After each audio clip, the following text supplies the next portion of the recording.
There is only one heroism in life, which is to love life after realizing the truth of life. Every time I see someone showing off their selfies online, I can't help feeling emotional. Girl, you are so exquisitely made up, and posing so seductively, but can you change the dirty, yellowed sheets and take care of the mottled walls? That background is like a scene from a horror movie. Alright, I admit it, I have attention deficit disorder. Even when watching adult films, I notice the interior decor. Wow, those sheets are really ugly. There are also many people showing off their babies online. Some of the babies haven't had their mouths wiped clean, and there are milk stains or food residues on their clothes. Some babies, just a few months old, have a used diaper right next to them. What kind of ideology is this? Speechless. There are also classmates showing off their food. The dishes are messy, with soup spilling out. The plates are ugly, some just use a large bowl at hand, and it's chipped around the rim. Can't you show some respect for those of us who are both foodies and aesthetes?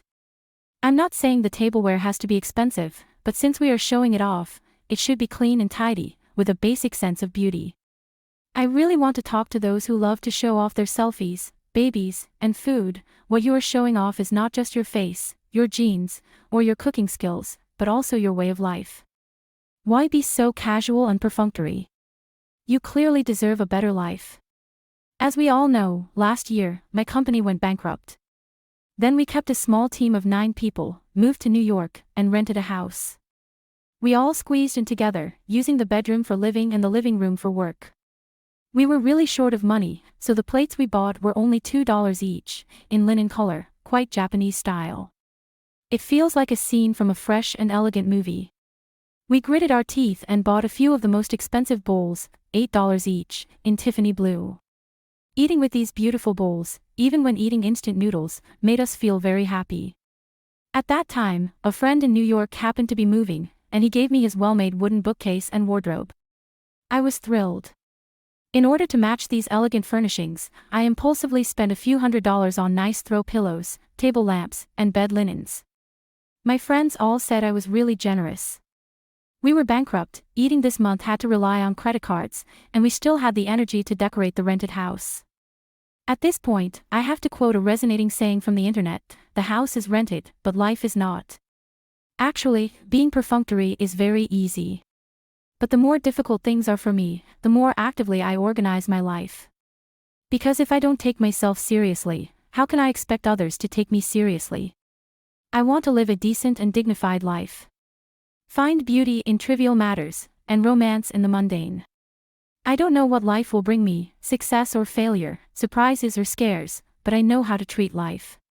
Just as Romain Rolland said, there is only one heroism in life, which is to love life after realizing the truth of life. Isn't our company a place where we work and live together? From the first day, we decided that we must dress formally for work, and female employees must wear makeup. This is the only way to show respect for work and have a sense of awe towards it. Only after work can we wear home clothes, but we have very little time after work, so we hardly have time to change into home clothes. My colleague, a beauty born in '99, I've been teasing her for 30 years. Today she's walking around in a very trendy pair of high heels. I ask her why she's wearing such formal shoes at home.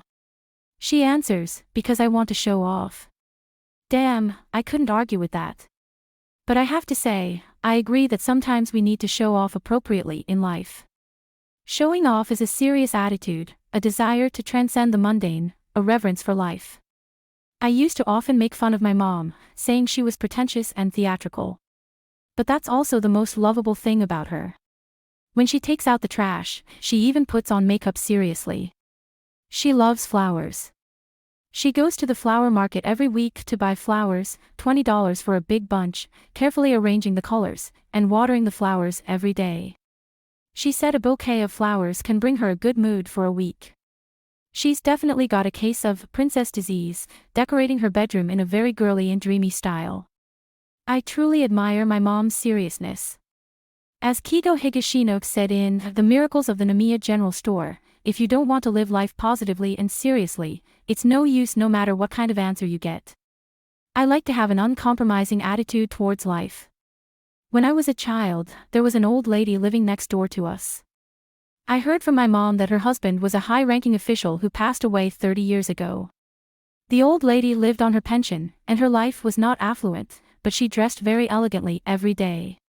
The most impressive memory was when I was in high school. Our small city opened a high-end restaurant, and the old lady's granddaughter took her there. The old lady was wearing a dress with a velvet coat, and a unique little brooch on her chest, looking stunning. That was the first time I realized that getting old is not scary, and even in old age, life can be lived as an art. When I was working at the newspaper, I interviewed a foreign girl once. She used to live in a small space in an urban village, but she managed to decorate it with a lot of style.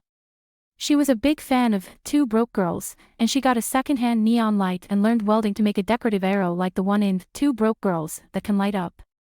She also painted graffiti on the walls herself, and the whole decoration cost her just over $1,000. She said, "Even when you're poor, you have to live with style." I suddenly thought she was so cool. When I was in Los Angeles, I also met a couple. The man was stylish and the woman was charming. They bought a house by the sea, 160 square meters, but these two oddballs turned the 3-bedroom apartment into a large studio, with a large white bed in the middle surrounded by various sheer curtains, looking like the set of an adult movie. We looked at them meaningfully and said, "You guys have great stamina." Jokes aside, we must admit that their home is really bold and stylish. The ideal state is for everyone to be able to live their lives the way they want. Casanova said, "In one's life, whether happy or not, lucky or not, you only have one chance. If you don't love life, you don't deserve it."